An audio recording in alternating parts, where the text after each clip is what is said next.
I'm Taylor Fulkerson, a Jesuit scholastic from the Midwest of the United States, and I'm here in Rome studying theology at the Gregorian University. In today's episode, we're joined by Father Thomas Flowers. Father Flowers is Assistant Professor of Ignatian Formation in the College of Philosophy and Letters at St. Louis University in the United States, and is also Assistant Rector of Bellarmine House of Studies, the Jesuit First Studies community at St. Louis University. He holds a doctorate in history from the University of York in England, a Master's of Arts from St. Louis University, and a Bachelor's in Sacred Theology from the Gregorian University in Rome. He entered the Society of Jesus in 2007 and was ordained a priest in 2018. He is a specialist in Jesuit history and spirituality, and his research focuses on the Society of Jesus in the 16th century. In addition to his work in St. Louis, he also gives workshops and classes to Jesuits in formation in the United States and Europe. His book, The Reform of Christian Doctrine and the Catechisms of Peter Canisius, was published by Brill in June 2023, and he has published articles in Archivum Historicum Societatis Jesu, Studies in the Spirituality of Jesuits, and Thinking Faith. Thomas, welcome. Thank you. You've written an awful lot about Peter Faber, Diego Laínez, and Peter Canisius. Help us to situate them in the early years of the Society. Two of them were already in the group of the First Companions. Tell us a bit about how they relate to one another. Sure. Yeah, so Laínez is a classmate, a younger classmate of Ignatius's in Alcalá. So when they're there in the 1520s is when they first meet each other. And they say, at least some of the biographers of Laínez say that one of the reasons that Laínez and Salmeron, who are both there at Alcalá at the same time as Ignatius, they're both younger than Ignatius. Laínez is born in 1512, Ignatius is 1491, so quite a gap. One of the main reasons they go to Paris is in order to follow Ignatius. So Ignatius has gone to Paris, and they're so entranced by this guy, so intrigued by his spiritual perspective. So they become part of that group that ends up being a group of 7 in Paris. They're the ones who are going to take the vows of Montmartre in 1534. They make the exercises with Ignatius, and so they're part of that original group of 7 that make the vows and decide to make the pilgrimage to the Holy Land, and that part of the story that we all know. Canisius is one of Faber's recruits, so to speak. Not a word we usually use for vocations, but regardless. So in 1543, Faber is on a mission. He's in Mainz in Germany, and he another Jesuit that is with Faber meets Canisius, tells Canisius about Faber at the University of Cologne, where Canisius is a young student studying theology, thinking about being a priest. He's in his early 20s, he's 22 years old, and he hears about Faber from this guy named Alvaro Alfonso and seeks Faber out. So and he makes the exercises with Faber, and about a week after making the exercises, he enters the Society of Jesus. So so those two were, Laínez and Faber are part of the original group. Canisius is sort of part of that first generation of Jesuits who joined after meeting the First Companions. In your articles and research, you bring to light what these 3 dear persons can teach us about God's mercy, how to preach or give catechesis. But let's start with Faber as one of Ignatius's first companions. Could you tell us a little bit about his backstory, who he was, how his life in the Society began? Yeah, sure. So Faber's born in 1506, and as I said, he's one of the people who he meets Ignatius when he's a student at the University of Paris. He's actually the first one to meet Ignatius there, but as I mentioned, Laínez and Salmeron had met him earlier, and they come there. So Ignatius, he becomes sort of a roommate of Ignatius, and also a tutor for Ignatius. Ignatius has a lot of academic problems, as is famous in Jesuit history, and Faber's kind of sent to help him in that respect. But as Faber himself tells it in his own spiritual diary, he's Ignatius's academic tutor, but Ignatius sort of becomes his spiritual tutor. Really, Faber's from Savoy. He has a very pious youth. He always kind of wants to be a priest. He's very smart, from very humble beginnings. has this desire to be a priest, and then he meets Ignatius, and the relationship with Ignatius changes his life, because Ignatius helps him to see things in a new way in terms of his spiritual life, and he becomes very devoted to Ignatius personally and to the way of finding God that Ignatius presents. And so kind of from that relationship, the tutor relationship, roommate relationship, is born the first companion of the group that we now call the First Companions, in the sense that he's the first one that becomes linked to Ignatius through making the spiritual exercises, although he doesn't make the full exercises before all the other ones, but he makes pieces of them and becomes his kind of strict companion. So there are so many good stories about those first companions. Do you have a favorite anecdote or story about Faber? Sure. It's from a little bit later in his life, but I think it's a good one for it shows how important the spiritual exercises were to Faber. So in 1539, so the Jesuits have already kind of decided to become the Jesuits. They've already had those discernments at Rome that lead to the decision that they're going to make an order. And Faber's been sent along with Laínez to the city of Parma. They're there with the papal legate, who there's been some problems with Protestants and other things like that, and they're there to sort of preach and teach and try to kind of shore up the Catholic faith in that area. And they run into this guy comes to them. His name is Hieronymo Domenic. You've read my stuff, and he's a priest, a very young priest from Valencia, and he has been sent to them by Xavier. He had met Xavier, and Xavier gives him a letter of introduction because Xavier is trying to convince this guy Domenic to make the spiritual exercises. And Domenic makes the spiritual exercises probably with Laínez rather than Faber. We're not 100% sure which one he made it with. Sometimes that happens in the historical record. But here's the interesting thing that happens with Faber this is the anecdote that I wanted to tell. So Domenic had an uncle who worked in the curia, the papal curia. He was a writer of apostolic briefs, so not a high up kind of person, but he was there in the curia. Well, his uncle hears that Domenic has made the spiritual exercises and vowed himself to the Society of Jesus, and he is very upset. And he is very convinced that the Jesuits are there to steal Domenic's inheritance and his benefice, because he's a canon of the church in Valencia, so he has money associated with that. So he's convinced that the Jesuits are out to rob him and that they brainwashed him. So he immediately starts making a lot of noise in Rome to try to stop this, to try to annul his vows, and he travels to Parma to speak to the papal legate. And so the Jesuits in Rome write to Faber and they say, "Hey, Faber, this guy is coming and he's furious, and you need to be ready for this." So this is what I love what Faber does. What Faber does is he sends Domenic away from Parma. So he tells him what's going on. He's not hiding anything from Domenic, but he says, go and preach and hear confessions and give the exercises in this nearby town. So get out of town. We don't want you to be here when your uncle arrives.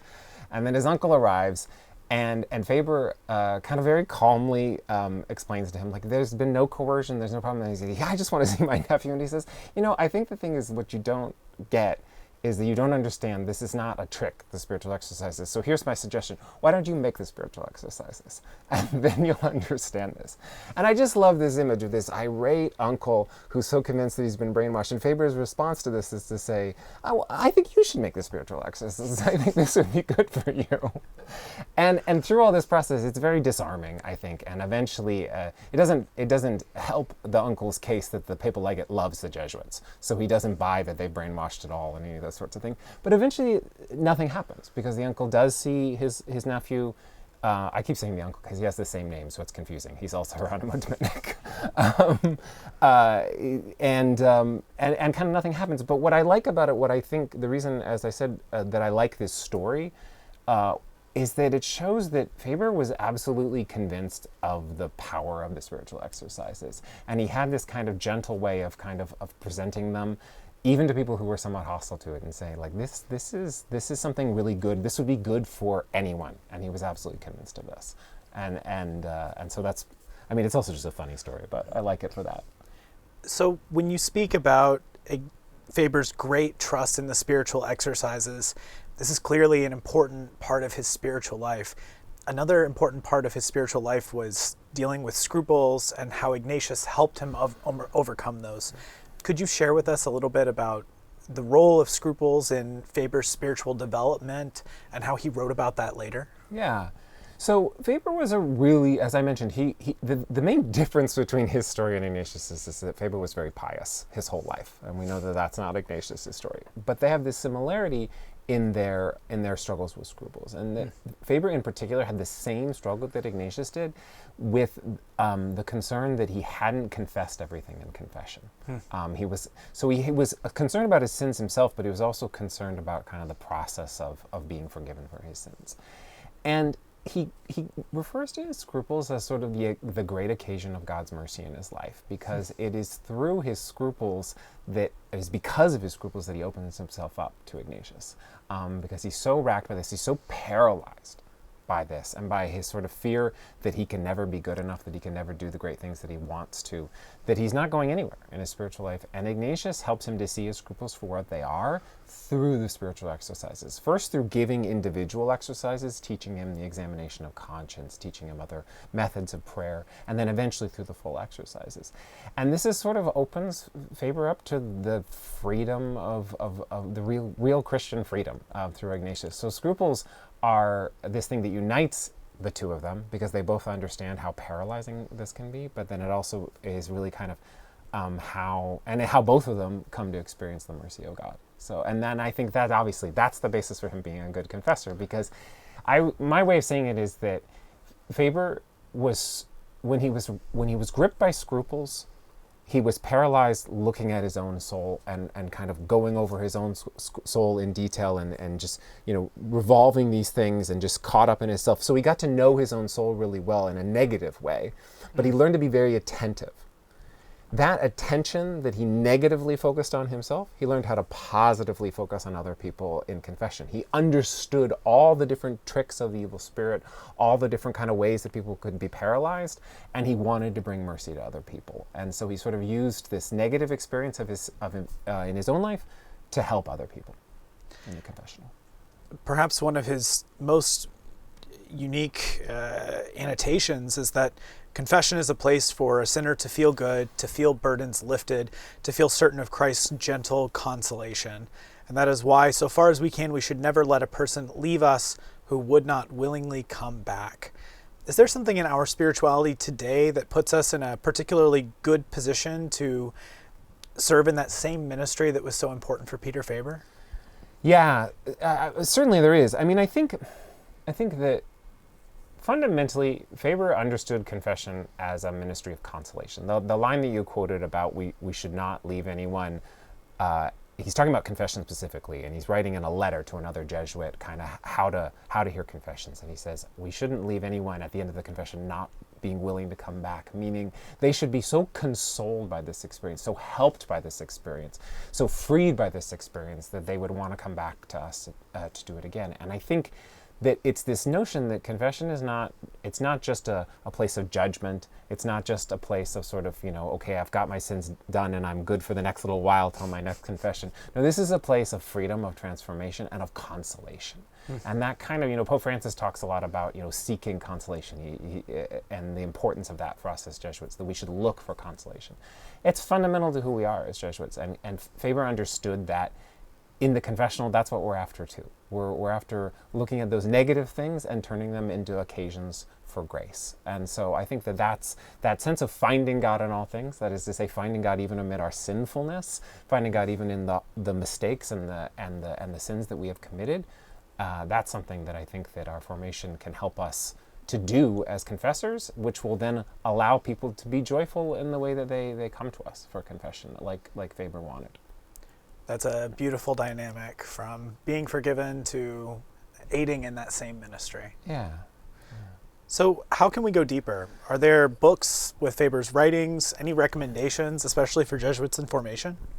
So the Institute for Jesuit Sources published a collection called The Spiritual Writings of Pierre Fabre, and that has two types of texts. It has the text of his Memoriale, as it's called, which is his spiritual diary that he kept between 1542 and 1546. It's a beautiful text, well worth meditating on. It was not meant to be published, so you're getting to see what Faber was kind of thinking about spiritually every day, and it's really beautiful and worth reading and meditating on.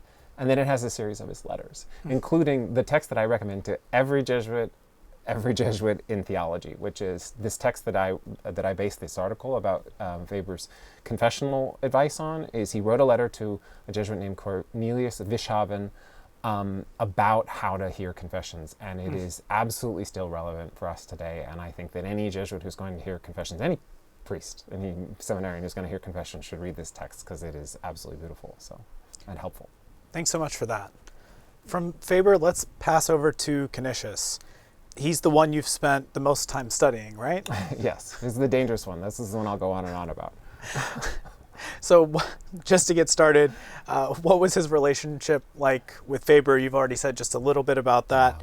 How did Faber facilitate his entry into the Society of Jesus? Yeah, so Canisius seeks Faber out on the recommendation of another Jesuit in 1543 and asks to make the spiritual exercises.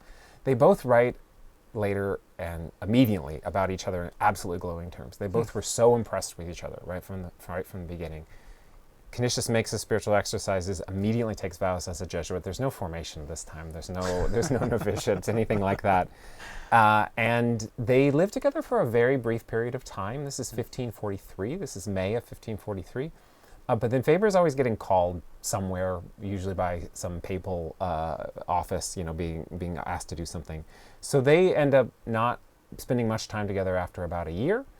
They correspond, and then Faber dies in 1546. So it's not very long that they know each other. But as late as the end of his life, Canisius is still talking about Faber as sort of his model Jesuit. He writes a whole letter to the whole society on behalf.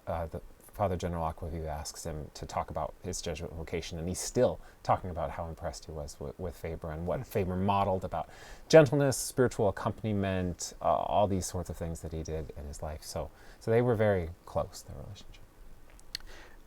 A title of one of your articles is Peter Canisius and the Future of Christian Catechesis. What piqued your interest in Canisius to start with? Two things. One, on a personal level, I read the classic biography of Canisius as a novice, actually on the long retreat. It was part of my spiritual reading, and I just found a great resonance with him and his approach. Particularly him as a teacher, as someone who was trying to revive the faith in a time after the Reformation when people were very suspicious of the Catholic Church and of the faith in general.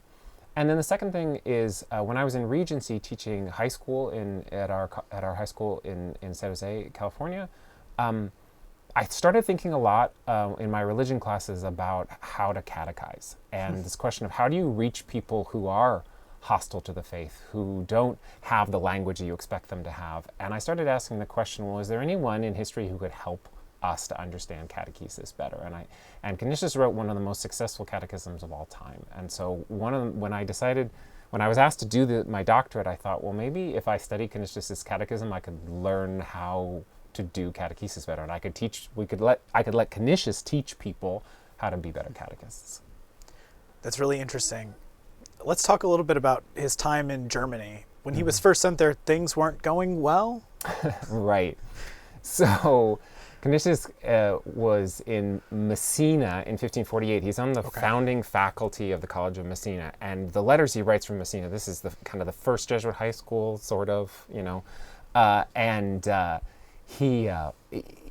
he's so excited. He just thinks that he's so excited to be a Jesuit. Life is just beautiful. The Jesuits are doing wonderful things. Everything is wonderful. Then his first letters from Ingolstadt, he gets sent there in 1549, and his first letters from Ingolstadt are just, he's just depressed, and he just thinks everything's terrible. He's been sent to the University of Ingolstadt to teach theology, and he's like, nobody comes to class.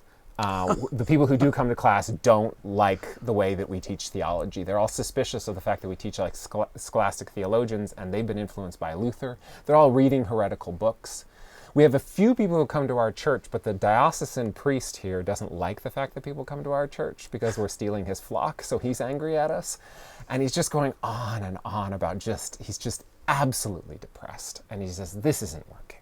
And he says, right at the end of this letter, he says two things. He says, we need to found a college here. So he's thinking about his time in Messina and saying, we need to do that. And then he says, And could someone write a catechism specifically for the German people? Because that's what we really need. We need a catechism specific for the German people. And if you haven't learned this yet in your Jesuit life, I'll tell you now, but you probably have. If you ever make a suggestion to your Jesuit superior saying that someone should do this, if you ever want it to actually be done, it's going to end up being you. and it takes about 5 years, but Canisius ends up publishing the catechism that he asked for someone to write. That's a great idea born out of real frustration. So from that catechism, what insights does he have on how to catechize people who may not be interested or attracted or even opposed to what the message that we're trying to share? There's two major things that Canisius sort of gets because he's experienced this hostile atmosphere. The first thing he gets is that you have to listen to the people you're going to catechize before you can start catechizing them. You have to know what their questions are, what their concerns are, what their problems are, or else there's no point in going on. Because if you don't have a baseline for where they're coming from, they're not going to listen to you. Second thing he gets is that you can't just be angry at them. You can't just be annoyed that they don't approach things the way that you approach things. You have to use that Ignatian presupposition about their goodness and their goodwill in the way you catechize. So you don't be hostile, don't criticize their approaches even if you don't like it, but say, okay, they're a person of goodwill, they have real questions, let's start there. And that's really how he starts his catechism, how he approaches it. Now, there have been many catechisms written over history. Right. What is unique about his catechism and his theological approach to an exposition of the faith? This is the dangerous question, because this is the one that I could go on for 2 hours about. But I will say it as simply as I can. He has a very different catechetical structure. The two books of his catechism are the book that's about wisdom and the book that's about justice. And wisdom sort of presents the basics of the faith, and justice is about how to live a Christian life. Okay. So these are the two approaches. The thing that immediately attracted my attention that I thought was strange is that the 10 Commandments are in the section on wisdom, not on justice. Usually, if you go to the Catechism of the Catholic Church today, almost every catechism uses the 10 Commandments to teach how to live the Christian life, how to be moral. Naturally. And Canisius puts it in the category of wisdom, whereas in justice he puts things like the Beatitudes and the 7 deadly sins and the corporal works of mercy and all sorts of other kind of sins as well as virtues. And so my question was, well, why? Why would he do it this way? Well, because Canisius saw the 10 Commandments as part of the wisdom and the goodness of God. That this is like the Creed, like the Our Father, like other basics of the faith. This is the wisdom of God. That I want to show how beautiful the faith is. This is part of Revelation. Then he says, once you're kind of attracted to the beauty of the faith, once you see that it's good and beautiful, then what you need is not a list of rules for how to live the moral life, but a way to discern how to live the moral life. So what you need to discern to live the moral life is you need to know what sin feels like, what the experience of sin is like, and you need to know what goodness feels like, what it's like, because you need to be able to reject the one and to seek the other. You can't ever list every bad thing or every good thing that you can do. You know, we always come up with new ways to sin. We always come up with, and goodness is infinite. You know, there's lots of things we can do. But what we can do is we can learn, okay, these are the things that kind of savor of sin. These are the things that kind of are these problems, and how can we avoid these things? So that's his basic approach. In your research, you say that there's a linguistic distinction here, that in Spanish, for example, we would distinguish between saber and conocer. Could you say a little bit about how that informs Canisius's approach to understanding sin and goodness? Yeah, you did do your homework. Yes, this is very key. So Canisius is not just interested in our saber, in our informational knowledge of the faith. He's interested that, so right, the difference with saber, right, is sort of the I know something in the sense that I have the information. I know your name is Taylor. Great. But we've just met. So for me to say that I know you the way that I know a friend, it's a little presumptuous for me at this point.